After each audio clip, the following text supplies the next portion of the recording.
लोकसभा निवडणुकीचं महाराष्ट्राचं मतदान संपलेलं आहे, त्यामुळे आपण अंदाज वर्तवतोय की महाराष्ट्रामध्ये 23 मेला नेमकं काय चित्र पाहायला मिळेल। याच्या आधी आपण एकंदरीत विदर्भाचं चित्र काय असेल, कसं असेल याचा अंदाज बांधला, चर्चा केली आणि आता ब्रेक नंतर आपण मराठवाड्यात जाणार आहोत, पश्चिम महाराष्ट्रात खास करून जाणार आहोत। या निवडणुकीमध्ये पश्चिम महाराष्ट्र हा सर्वाधिक चर्चेत राहिलेला विभाग आहे आणि ही चर्चा नेमकी कशामुळे झाली तर गेल्या 50 वर्षांपासून राजकारणात असलेल्या शरद पवार यांच्या माढ्यातल्या माघारीमुळे झाली।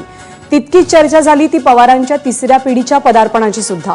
सोलापूरमध्ये सुशीलकुमार शिंदे यांच्यासाठी लढत खूपच सोपी आहे अशी चर्चा होती, पण वंचित बहुजन आघाडीचे प्रकाश आंबेडकर त्यांच्या विरोधात उभे राहिले आणि त्यामुळे ही लढत चुरशीची होईल असं बोललं जात आहे।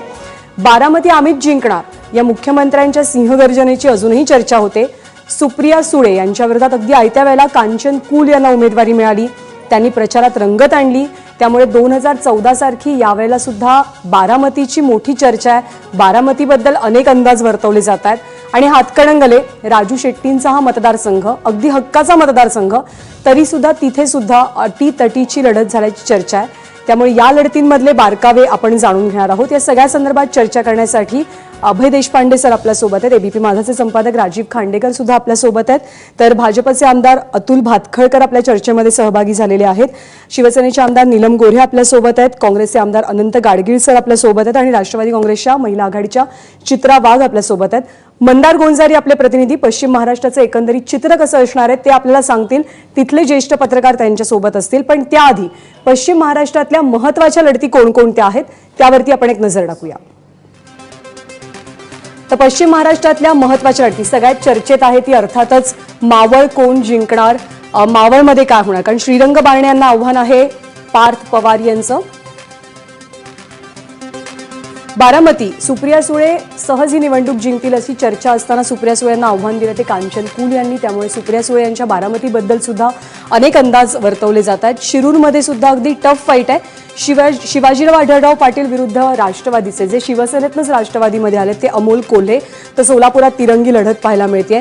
सुशीलकुमार शिंदे काँग्रेसचे यांच्या विरोधात आहेत भाजपचे जय सिद्धेश्वर स्वामी आणि सुशीलकुमार शिंदे आणि जय सिद्धेश्वर स्वामी यांना टक्कर देतात वंचित बहुजन आघाडीचे प्रकाश आंबेडकर। त्यामुळे या मतदारसंघात नेमकं काय होणार याची जोरदार चर्चा आहे। हातकणंगले राजू शेट्टींचा हक्काचा मतदारसंघ मगाशी म्हटल्याप्रमाणे, परंतु धैर्यशील माने शिवसेनेचे हे सुद्धा जोरदार टक्कर देत आहेत, त्यामुळे या मतदारसंघातली रंजक लढत जी आहे त्याची रंगत सुद्धा खूप वाढते। त्यामुळे सगळ्या मतदारसंघात महत्त्वाच्या मतदारसंघात आणि त्याचबरोबर एकंदरीत पश्चिम महाराष्ट्रात चित्र काय असेल, कोण पुढे जाईल कोण मागे राहील याबद्दल आपण चर्चा करणार आहोत। अभय सर, पश्चिम महाराष्ट्राचे चित्र काय वाटतं, म्हणजे पश्चिम महाराष्ट्रामध्ये खरं तर हा एकेकाळचा काँग्रेस आणि राष्ट्रवादीचा गड मानला जायचा, तो भाजपने हिसकावून घेतला, पण यावेळेला चित्र बदलेल, चित्र पालटेल? मला वाटतं की टॅली जर बघितली आपण तर त्यात काही फार फरक पडेल असं वाटत नाही, कारण आता नगर वगळता जे 10 मतदारसंघ आहेत त्यातल्या 4 जागा राष्ट्रवादीकडे होता आणि राजू शेट्टी पूर्वी महायुतीत होते, आता ते आघाडी बरोबर आहे। फक्त जागांमध्ये मात्र अदलाबदल होऊ शकते, कारण राष्ट्रवादीकडे असणाऱ्या माढा आणि कोल्हापूर या 2 जागांवर अतिशय चुरशीची लढत होते, तर शिवसेनेकडे असणारे शिरूर आणि मावळ इथेही त्यांच्या पुढे मोठं आव्हान आहे।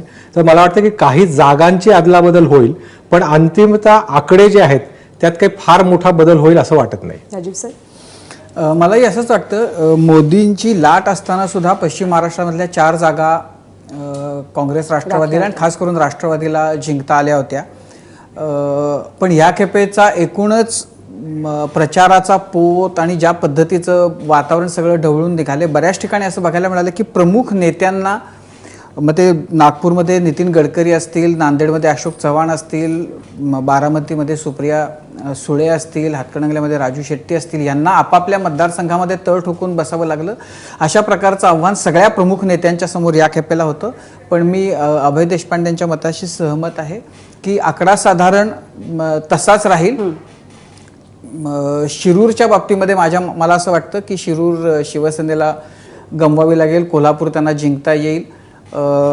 माढ्याच्या बद्दलचा ही माढ्यामध्ये राष्ट्रवादीच्या पुढे आव्हान जे आहे भाजपचं, कदाचित ती भाजपकडे जाऊ शकेल, पण आकडा तोच राहील, जागांची अदलाबदल होईल असं मला वाटतं। तुमच्या दोघांच्या मते की काय अंदाज आहे कुठल्या जागा जिथे सत्ताधारी हरू शकतात, म्हणजे जे विद्यमान आहेत ते त्याच्याबद्दल मी एक म्हटलं की शिरूर एक आहे, मावळ म्हणजे मावळलाही फाईट आहे. फाईट आहे. 50-50% म्हणजे म्हणू म्हणजे शकतो जिथं खूप चुरशीच्या लढती आहेत तर त्याच्यामध्ये सांगली ही फार एकतर्फी होईल असं बोललं जात होतं, पण सांगलीमध्ये आता असं बोललं जातं की तिथंही खूप चुरस आहे, आणि ती दुरंगी तिरंगी झाली ती लढत. तिरंगी तिथं लढत झाली. त्यामुळे सोलापूर हा म्हणजे एक टप्पा असा होता, एका टप्प्यावर लोक म्हणत होते की सुशील कुमार शिंदे हे 3ऱ्या नंबरवर जाणार, पण त्याच्यानंतर ज्या पद्धतीच्या मतदान ज्या पद्धतीनं झालं असं बोललं जातं आणि खूप जातीय मतदान या खेपेला झालं. जात ही फार प्रमुख एक निकष ठरला आणि त्याच्यामुळं शिंदे परत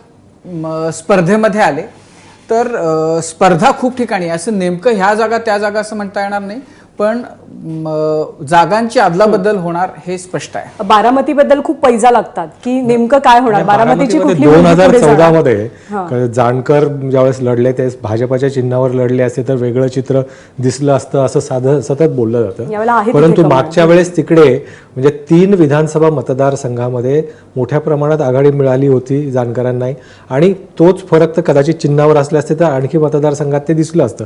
पण त्याच्यानंतरच्या विधानसभा निवडणुकीमध्ये जर बघितलं तर त्यावेळेसचं मतदान बघितलं आणि आत्ताचं साधारणतः राजकीय चित्र बघितलं, ती लढत चुरशीची आहे, पण तिथे ॲडव्हान्टेज राष्ट्रवादी आज निश्चितपणे आहे. ठीक आहे. साताऱ्यात एकतर्फी निवडणूक होत होती, तशी एकतर्फी नसली तरी निश्चितपणे तिथेही राष्ट्रवादीला ॲडव्हान्टेज आज दिसतोय. आपण मंदारकडे पण जायचं, पण त्याआधी आपल्या पॉलिटिकल पॅनलकडे जाऊयात आणि त्यांचा अंदाज अगदी आपण थोडक्यात जाणून घेऊयात. अगदी खरं खरं सांगा, एनिवेज आपल्याला अंदाज वर्तवायचे आहेत, तर तुमच्या कुठल्या सध्याच्या सीट तुम्हाला धोक्यात वाटतात किंवा थोडंसं तुम्ही डायसी आहात चित्रातही? नाही, मला नाही वाटत आहे. बारामती आधी पण आमची होती, आजही आहे आणि उद्या सुद्धा आमच्याचकडे राहणार बारामती. शिरूरमध्ये पण फार चांगली परिस्थिती आहे. अमोल कोल्हे एक नवीन जरी चेहरा असला तरी सुद्धा त्या ठिकाणी मी स्वतः प्रचाराला गेले होते आणि त्या ठिकाणी आमचे वळसे पाटील असेल किंवा सगळेच नेते. आणि या वेळेच्या निवडणुकीचं वैशिष्ट्य असं आहे की लहानातला लहान कार्यकर्ता ते मोठ्यातला मोठा नेता सगळ्यांनी झटून त्या ठिकाणी काम केलंय. त्यामुळे शिरूरमध्ये सुद्धा आम्हाला खूप चांगले होप्स आहेत. माढ्याबद्दल काही जसं सांगितलं अभयजींनी ते अगदी खरं आहे की ती सुद्धा आमची जागा जी आहे ती निश्चितपणे आम्ही राखू. साताऱ्यामध्ये फाईट चांगली आहे, परंतु तिथे सुद्धा आम्ही चांगली लढत देऊ आणि ती सुद्धा जागा आम्ही राखू. कोल्हापूरमध्ये धनंजय महाडिक जे आहेत ते तिकडचे खासदार आहेत आणि अतिशय चांगलं असं काम आहे, उत्तम असा जनसंपर्क आहे, महिलांचं फार चांगलं बचत गटांच्या माध्यमातून त्या ठिकाणी जाळ आहे. तिथे सुद्धा आम्हाला निश्चितपणे होप्स आहेत की आम्ही तीही जागा आमची. तुम्ही अंदाज वर्तवताना निलमताई खूप छान असतात. हो, निलमताई, त्या- तुमचा अंदाज काय आहे? नाही, आमचं ठरलंय कमळ आणि धनुष्यबाणाला निवडून द्यायचंय. ही कोल्हापुरात जी स्लोगन होती तीच पश्चिम महाराष्ट्रामध्ये सगळीकडे चालेल. आणि जरी अभय देशपांडे आणि राजू खांडेकर सांगत असतील 10 पैकी एक सांगलीचा अपवाद सोडला तर या सर्व मतदारसंघात मी स्वतः प्रचाराला गेलेली आहे. जो प्रतिसाद दिसतो आहे, आणि एक मला शिरूरच्या बद्दल सांगायला पाहिजे की जे काही कारणामुळे आमचे शरद सोनावणे उदाहरणार्थ मनसेत गेले होते, असे बरेचसे लोक अगदी म्हणजे खेडपासून शिरूरपासून सगळे कामाला लागले होते. म्हणजे एक दुसरं विधानसभा आम्ही स्वतंत्र लढलो, पण ते आज सगळे उमेदवार भाजपचे शिवसेनेचे एकत्रितपणे सर्व प्रचारामध्ये होते आणि त्याच्यामुळे अगदी अभूतपूर्व असे निकाल पश्चिम महाराष्ट्रात लागतील अशी आम्हाला खात्री आहे. आनंद सर, तुमच्या मते जो मतदारसंघ आता तुमच्याकडे नाहीये पश्चिम महाराष्ट्रात, असा कुठला एक शुअर मतदारसंघ की तो येतो महाआघाडीकडे? असं सांगणं आता अवघड आहे. सोलापुरातलं बघितलं तर मी आत्ता काही दिवसापूर्वी सोलापूरला गेलो प्रेस कॉन्फरन्स. तिथे मला अनेक लोकांनी सांगितलं की गेल्या वेळेला शिंदेसाहेब पराभूत झाले, लोकांना तिथल्या वाईट वाटलं होतं आणि त्यामुळे एक सहानुभूती त्यांच्या बाबतीत निर्माण झालेली. पुन्हा प्रकाश आंबेडकर किती ठिकाणून उभे राहणार, सोलापुरात ही पण भावना होती. मग त्याच्यापेक्षा आपला माणूस स्थानिक बरा. त्याच्यानंतर तुम्ही या भावना होत असेल तर राहुल गांधींसाठी अवघड आहे. नाही, तेही तसं 2 नाही. ठिकाणी उभे आहेत. साताऱ्याला तुम्ही आल्यानंतर साताऱ्यात सुद्धा किती तुम्ही नाही म्हणा, पण एक राजघराण्याबद्दल एक वेगळं असं वलय आकर्षण आहे, तिथेही काही होणार नाही. बारामतीत तुम्ही बघायला गेलात तर पवार साहेबांनी बारामती ज्या पद्धतीने डेव्हलप केलं आहे, कशा करता मग लोक त्याच्यापासून दूर जातील हाही एक प्रश्न त्या ठिकाणी निर्माण होतो. त्यामुळे काँग्रेस राष्ट्रवादी पश्चिम महाराष्ट्रात जर बघितलं तर चांगल्या तऱ्हेने कॅन्डिडेट निवडून येतील. नवीन चेहरे आम्ही 2 मतदारसंघात, त्याबद्दलही एक आकर्षण आहे. पुण्यातला नवा चेहरा तुमचा जो आहे त्याचं काय होईल? पुण्याचं मी थोडंसं स्पष्ट बोलतो की पुण्याच्या बाबतीत 3 गोष्टी घडल्या. पहिलं म्हणजे एका ठराविक सेक्टरकडनं जाणीवपूर्वक प्रचार झाला की काँग्रेसकडे उमेदवारच नाही.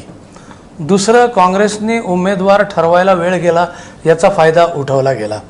आणि तिसरं एक झालं प्रचारातलं म्हणजे खरं खोटं नाही. राजकारणात प्रत्येकाची एकमेकाशी माझी आणि अतुल भातखळांचीही दोस्ती आहे. नीलम गोरे त्यांचे आणि माझे चांगले संबंध आहेत. जेव्हा राजकीय व्यासपीठावर आम्ही आमच्या पक्षाची बाजू मांडतो तेव्हा एकमेकाला विरोध करतो. पण मोहन जोशी आणि गिरीश बापट यांची फार दोस्ती आहे आणि त्यामुळे ही ठरवून झालेली लढत Match आहे. fix असा एक पूर्ण प्रचार पुण्यात झाला होता. तो खोडून काढताना आमची पंचायत झाली आणि त्यामुळे मग कार्यक्रम सुरू होण्यापूर्वी खांडेकरजींनी मला विचारलं होतं की पुण्यात मतदान कमी का झालं. तर हा सुद्धा कदाचित एक फॅक्टर असेल. कारण उन्हाळा म्हणायला गेलात तर मुंबईतही उन्हाळा आहे तरी लोकांनी मतदान केलं खूप हिट असून. पुण्यात नाही केलं तर कुठेतरी एक लोकांच्या मनात हा गैरप्रचार झाला होता की हे असं ठरवून झालेलं आहे आणि त्यामुळे लोक बाहेर पडले नाही. निरंतर मी येते, पण मला अतुलजींकडनं एक छोटी कमेंट घ्यायची आणि त्याच्यानंतर मंदारकडे पण जायचंय. तुमच्याकडे एक छोटीशी कमेंट अपेक्षित आहे. बारामती तुम्ही जिंकताय की नाही?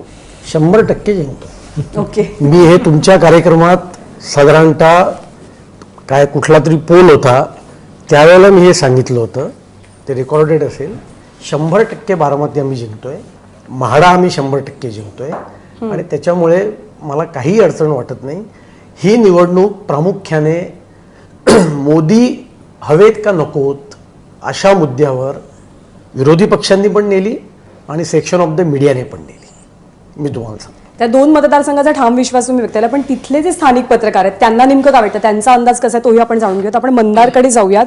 आपल्यासोबत सुकृत करंदीकर आहेत लोकमतचे, त्याचबरोबर सकाळचे उमेश घोंगडे सुद्धा आपल्यासोबत आहेत. पुणे पत्रकार संघाचे अध्यक्ष राजेंद्र पाटील सुद्धा चर्चेमध्ये सहभागी होत आहेत. मिड डेच्या चैत्राली देशमुख आहेत, तर पुढारीचे पांडुरंग सांडभोर आहेत. Mandar, over to you. या सगळ्यांचा अंदाज काय, कोण किती जागा जिंकते पश्चिम महाराष्ट्रात? विचारूया आपण ज्ञानदा. पश्चिम महाराष्ट्राची निवडणूक जवळून पाहणारे आणि कव्हर करणारे हे पत्रकार आहेत. आपण सुरुवात करूया शैलेश काळेंकडून. एकूण 10 जागा आहेत पश्चिम महाराष्ट्रामध्ये. कोणाला किती जागा तुम्हाला अपेक्षित आहेत? मला राष्ट्रवादीला 4 मिळतील. राष्ट्रवादीला 4 मिळतील. एक स्वाभिमानी पक्षाला मिळेल आणि उर्वरित 5 भाजप शिवसेनेला मिळतील. कोणकोणत्या मिळतील भाजप आणि शिवसेनेला? एकतर कोल्हापूरची मिळेल, पुण्याची आहे, दुसरी माढाची एक बऱ्यापैकी तो अंदाज आहे की ती पण भाजपला मिळेल.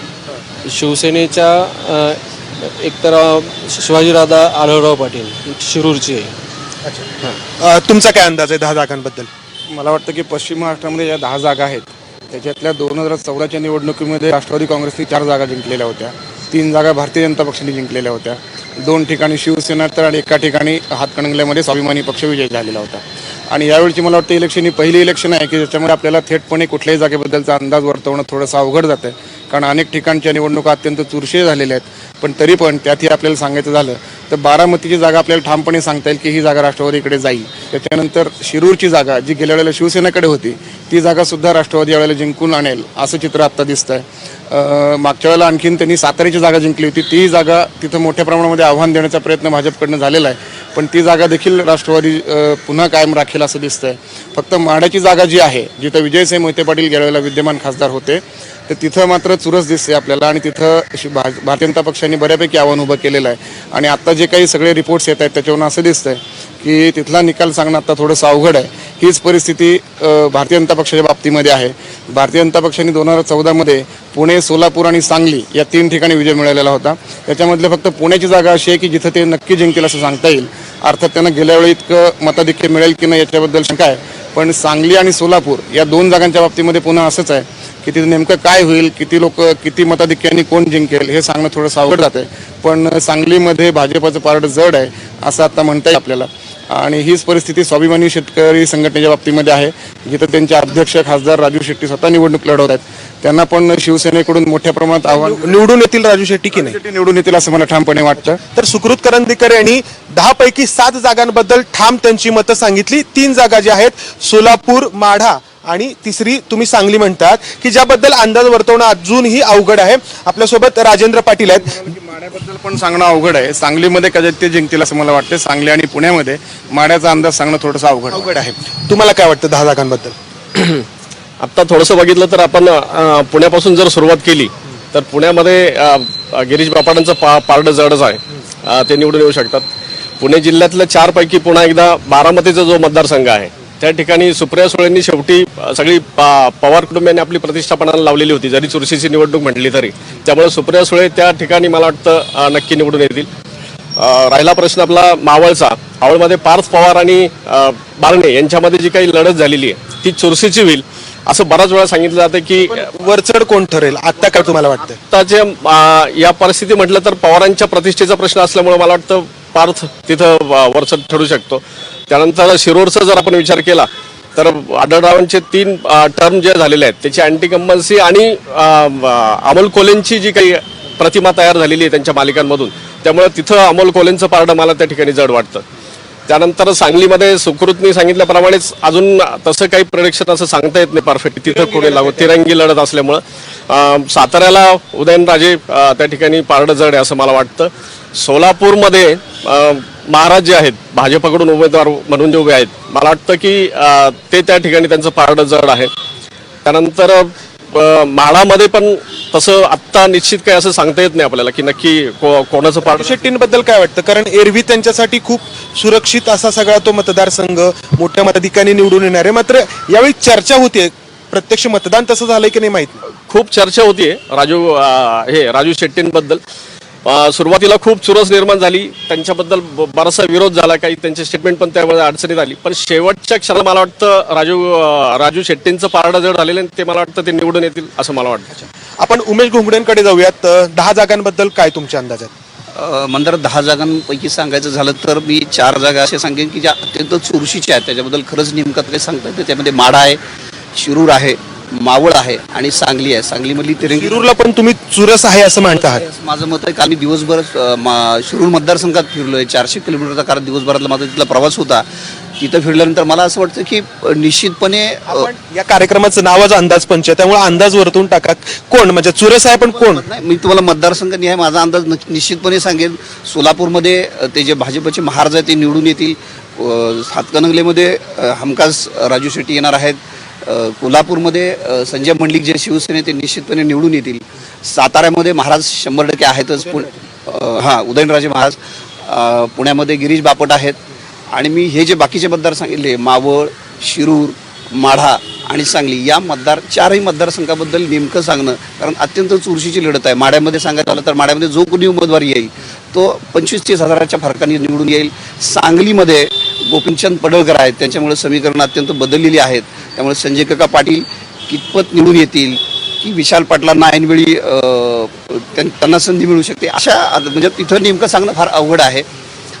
शिरूरमध्ये मी स्वतः काल सांगितल्याप्रमाणे काल मी स्वतः त्या भागात खूप फिरलो आहे.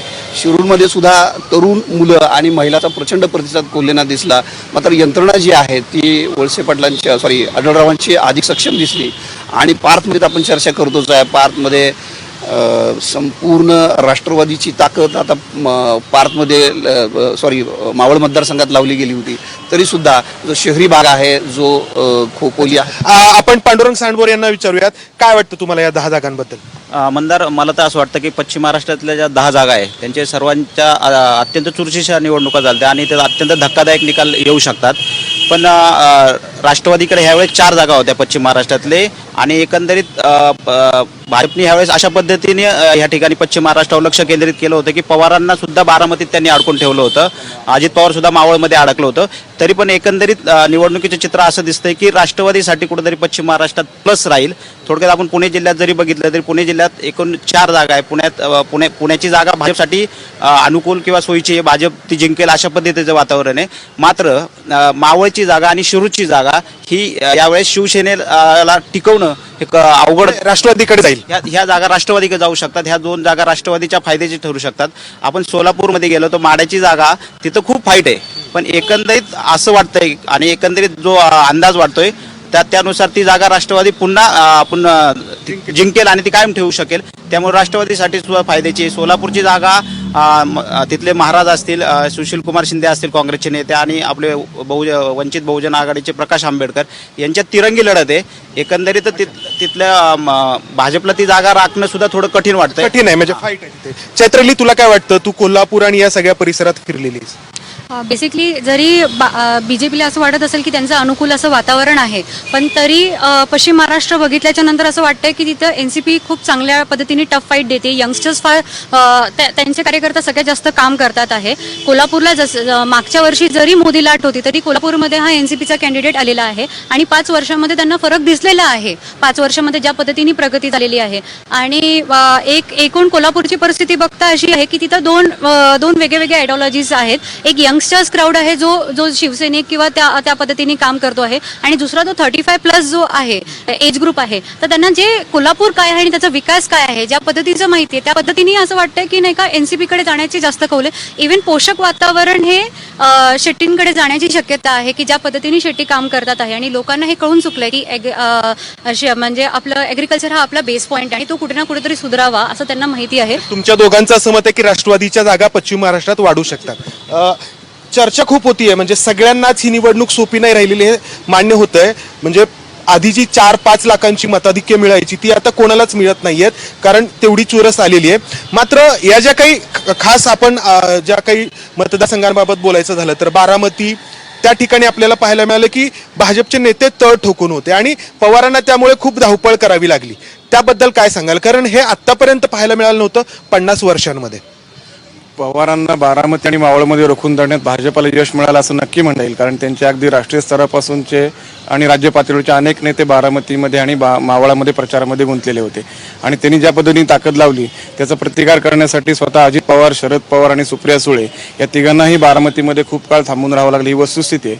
पण त्याच्यानंतरही त्यांचा केवळ वेळ बारामतीमध्ये गेला, याच्या पलीकडे भाजपच्या हातामध्ये फारसं काही लागेल. राष्ट्रवादी पूर्णपणे व्यवस्थित ती जागा निवडून आणेल. राष्ट्रवादी काँग्रेसला गेल्या वेळेला ज्या 4 जागा पश्चिम महाराष्ट्रामध्ये मिळाल्या होत्या त्या 4 जागा त्यांना यंदा नक्की मिळतील. फक्त असं याच्यामध्ये शंका इतकीच आहे की गेल्या वेळेला त्यांच्याकडे शिरूरची जागा नव्हती, ती जिंक माढा आणि शिरूर याच्यामध्ये माढा होईल. ठीक आहे, तर कोल्हापूर याच्यामध्ये पण आदला बदल होऊ शकते. कोल्हापूरची जागा शिवसेनेकडे जाऊ शकते आणि त्याच्या बदल्यात शिरूरची जागा यांच्याकडे येऊ शकते. मावळ आणि माढ्याच्या बद्दलचा संभ्रम अजून कायम आहे. तर एकंदरीत आपण जर पाहिलं की 6 ते 7 जागा अशा आहेत की ज्याबद्दल ठाम असं मत व्यक्त होऊ शकतं, अंदाज वर्तवला जाऊ शकतो. मात्र 3 जागा ज्या आहेत त्याबद्दल सगळेजण हेच सांगतायत की या ठिकाणी चुरशीची लढत आहे आणि कोण निवडून येईल हे अजूनही सांगता येत नाहीये. नाही, पश्चिम महाराष्ट्रातल्या लढतीच इतक्या रंगतदार झाल्यात आणि इतकी समीकरणं गणितं बदलली आहेत त्यामुळे अंदाज वर्तवणं तसं थोडंसं कठीणही जात आहे. अमनदार, तुझे आणि सगळ्या मान्यवरांचे धन्यवाद या चर्चेत सहभागी झाल्याबद्दल. तर खास करून मावळ मतदारसंघ, शिरूर मतदारसंघ या ठिकाणी नेमकं काय होणार याची उत्सुकता प्रत्येकाला, त्याचा अंदाज वर्तवणं पण कुठेतरी थोडंसं अवघड जात आहे. तर या 2 मतदारसंघांसह आणखी मतदारसंघांबद्दल आपला अंदाज वर्तवायचेच आहेत. पण एका छोट्याशा ब्रेकनंतर पाहत रहा विशेष कार्यक्रम अंदाज पंचे.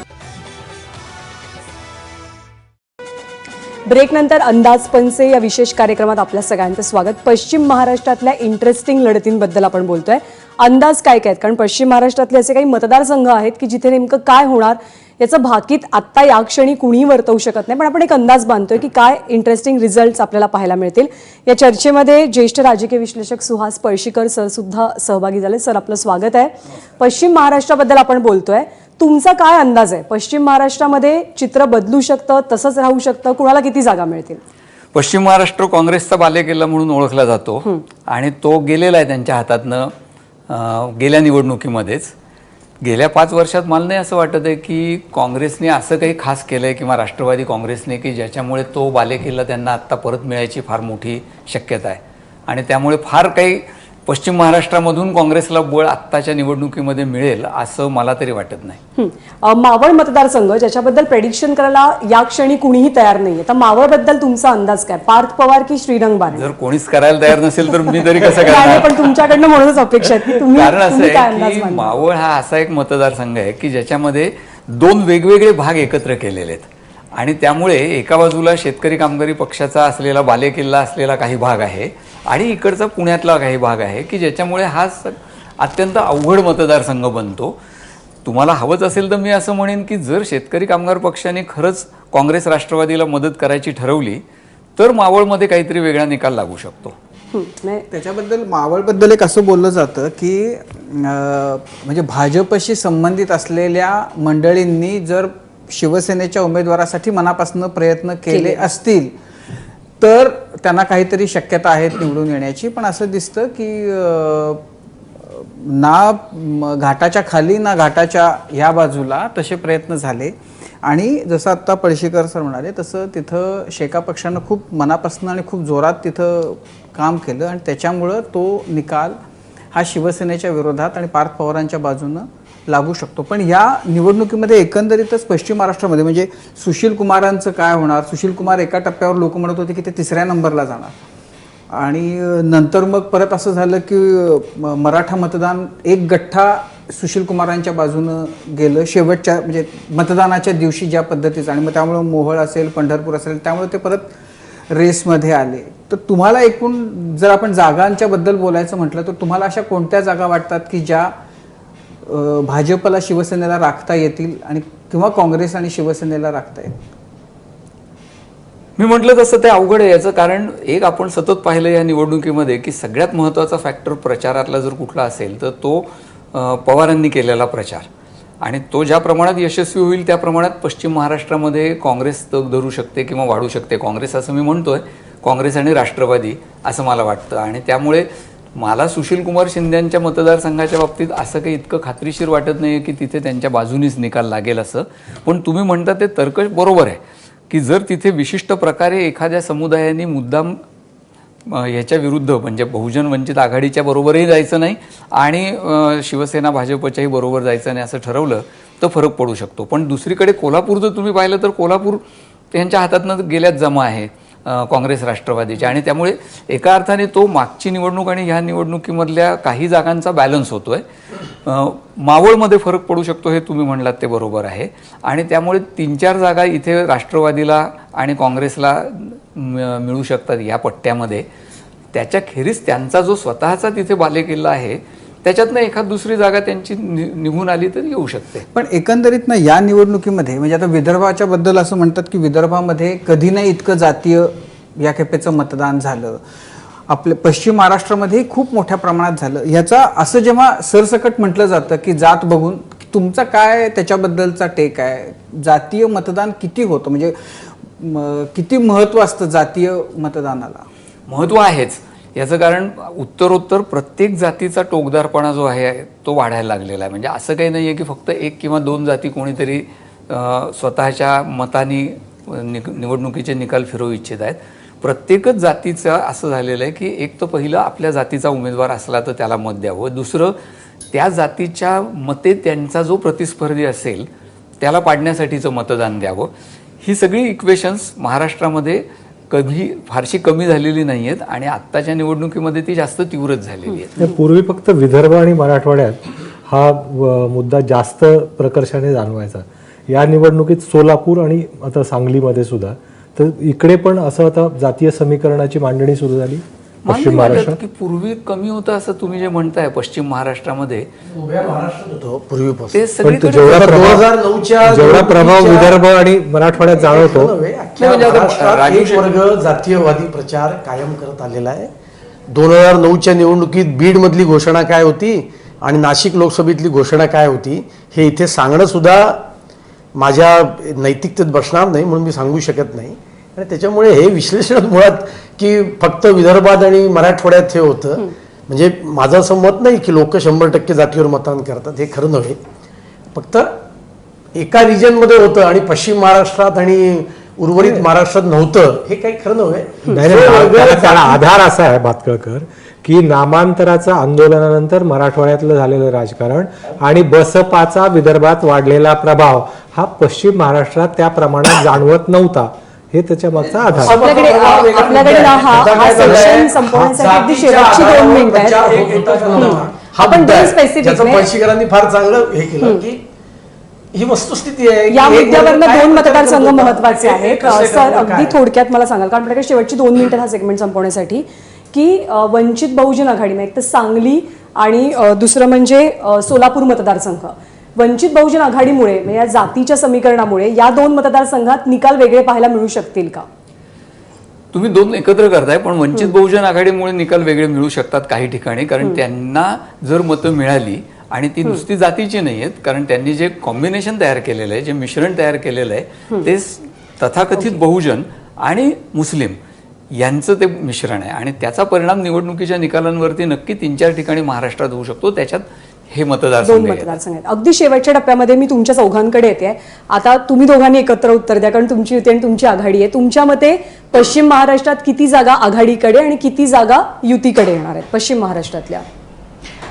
मागच्या वेळेला 2014 मध्ये 4 जागा आमच्याकडे होत्या. निश्चितपणे यावेळेला त्या जागेमध्ये वाढ होईल. अच्छा, नीलमताई? आम्हाला असं वाटतं की आमच्या जागा वाढतील आणि मी मगाशी म्हटलं तसं अभूतपूर्व धक्कादायक चांगले निकाल पश्चिम महाराष्ट्रात शिवसेना भाजपचे लागतील. तर पश्चिम महाराष्ट्रातल्या काही जागांवरच्या लढती या खूपच रंजक आहेत. त्या सगळ्यांबद्दलचे अंदाज वर्तवण्याचा आपला हा प्रयत्न होता. युतीचं म्हणणं आहे की त्यांच्या जागांमध्ये वाढ होणार आहे, आघाडीचं म्हणणं आहे की त्यांचे जे मतदारसंघ आहेत पश्चिम महाराष्ट्रातले ते वाढू शकतात. आपण एक ब्रेक घेणार आहोत आणि ब्रेक नंतर मराठवाडा आणि उत्तर महाराष्ट्र या 2 विभागांमधले निकाल एकंदरीत अंदाजे कसे असू शकतात, कोण पुढे जाऊ शकतं, कुणाला कुठल्या कारणामुळे फटका बसू शकतो, या सगळ्याबद्दलचा अंदाज अगदी थोड्याच वेळामध्ये आम्ही वर्तवणार आहोत. उत्तर महाराष्ट्र आणि मराठवाडा. छोटासा ब्रेक, पाहत रहा अंदाज पंचे.